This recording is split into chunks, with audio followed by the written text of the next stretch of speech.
What does it mean to be a monster? Is it the boogeyman that hides under your bed?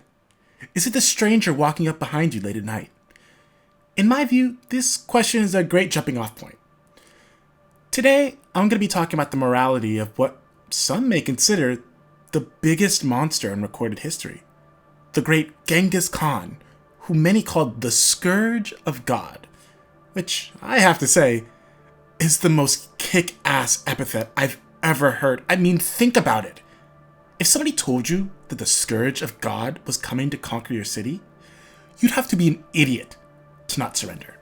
With that being said, history unfortunately had a lot of idiots, as you'll come to see soon. The issue of the moral consequences of Genghis's actions have always been extremely thought-provoking for me. From the moment I first learned about him and his effect on the world, I have found him to be a complex figure that displays how flexible the concept of morality can be in a historical context. We as a culture can be so quick to condemn some from our past, while others are revered and adored, when the decisions they made can be seen as nearly identical. When looking at figures as morally complex as Genghis, it would be prudent to look at the full scope of his actions and effects. So let's start from the beginning. Genghis's given name was Temujin, and he hailed from the steppes of Mongolia in a tribe of nomadic herders whose lifestyle relied on constant movement and change to survive. One fact of life on the steppe at this time was violence. And this reality was reflected in his early life, as his father was poisoned by a rival tribe when he was 9 years old. This would lead to his clan, the Borjin, abandoning him and his mother to a life of poverty. Then later, he would be kidnapped by a different group that he would later have to escape from. It would be safe to assume that these events would have a monumental impact on young Temujin. In spite of these circumstances, as he grew, he would use both his charisma and bloodline to gain substantial power. Over time, this would culminate in his unification of the various tribes of the steppe. This unification was of course done through violent means, where he killed many clan nobles and leaders to consolidate his power. He would then recruit the common people to replace those he executed. This is an act that characterized a key portion of the philosophy of Genghis. He was a man that wanted results. Not some fool banking on prestige and bloodline to get by. If you could do the job and wouldn't stab him in the back, you got said job. With a massive army at his back and uncontested control of the steppe, Temujin would gain the moniker Genghis Khan, which is believed to mean universal ruler. With a new title and the full power of the Mongol horde, the great Khan would set his sights on a new target, the Jin dynasty of China. Through a continually evolving strategy of warfare and destruction, Genghis would not only steamroll through China, but he would push far into the Near East and northward into what is now Russia. The extent of his dominion is the largest contiguous empire in history. Okay, that was a lot, but honestly that was a really bare-bones summary of the history of the Great Khan. We just needed to get a little bit of background so that I could talk about the crux of the topic. Was Genghis a monster? Was he an irredeemable demon whose destruction and conquest should be denounced? Well, let's get into more detail about his crimes. Now, war is never pretty, but you'd expect a man with the nickname the Scourge of God to get up to some heinous stuff. And you'd be 100% correct in that assumption. The brutality of Genghis's conquest is difficult to put into words. Cities that refused to surrender would be put to the torch. Entire towns and cities, with swaths of land being raped, pillaged, and plundered, all in the name of conquest. It is stated that in the city of Nishpur, a city with a population numbering in the neighborhood of 170,000, only 400 individuals survived. And those 400 only lived due to the fact that they were skilled craftsmen that could be useful to Genghis.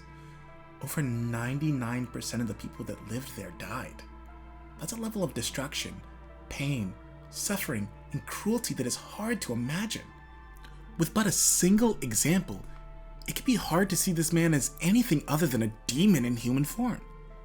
By the end of his life, it is estimated that over 36 to 60 million people were put to the sword to satisfy his desires. this being around 10% of the human population at the time. But with that being said, there's a question to bring forth. Is Genghis, with all his cruelty and suffering, truly unique? It might feel like the answer is an emphatic yes, but I would like to ask you to really think about it. Is his cruelty something special?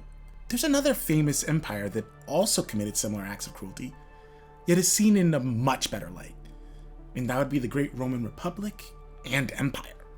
Rome, as I'm sure many of you know, is considered one of the most influential empires in history, and its actions and achievements reverberate through our modern world. It is almost universally seen as a paragon of culture and civilization in the modern world. So it can be somewhat shocking to see the levels of brutality this great culture engaged in. One easy example of this would be the destruction of Carthage following the Second Punic War. It is estimated that the death toll of Carthage's destruction is upwards of 60,000 people, and 50,000 individuals being enslaved. This number isn't that far off from the city of Nishapur. Some may say that this is an exception, and despite the brutality exhibited, this was a long war between bitter rivals that shouldn't be seen as the norm. And to that I would say, let's look at the great Caesar's conquest of Gaul. Caesar, a legend of our ancient history, led a Roman expansion into Gaul, which is what we would call modern-day France.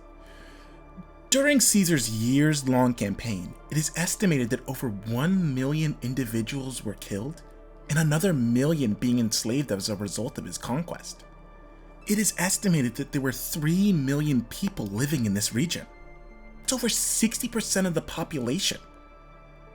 This is one of Rome's many conquests over the centuries. Genghis isn't looking that much different now, huh?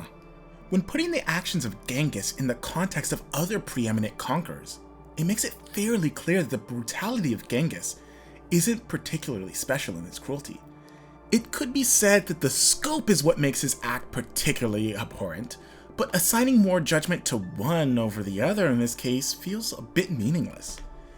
When the numbers start reaching 1 million plus dead, it's honestly just easier to lump in all the big names as demons from the deepest pits of hell. That would be a great way to end the video, right? I mean, who cares about some monsters from our past? But to just reduce these figures to their flaws would be reductionist and stupid. We have to view these people in their totality to gauge their impact.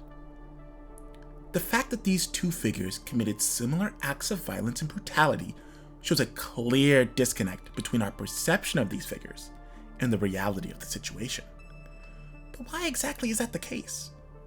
When looking at the differences between these two cultures, the reasons become a bit more clear. As Western nations have been trying to emulate or claim the legacy of Rome for generations, the reverence we in Western society hold for Rome can be hard to conceptualize. The amount of documentaries, films, and books detailing the stories and legends of ancient Rome is impossible to quantify. The desire to tie oneself to the legacy of Rome can be seen as a key feature of Western society. I mean, just look at the Holy Roman Empire with its disconnected and fractured nature, where it built its entire cultural legitimacy off of a connection to Rome, and it wasn't even in Italy.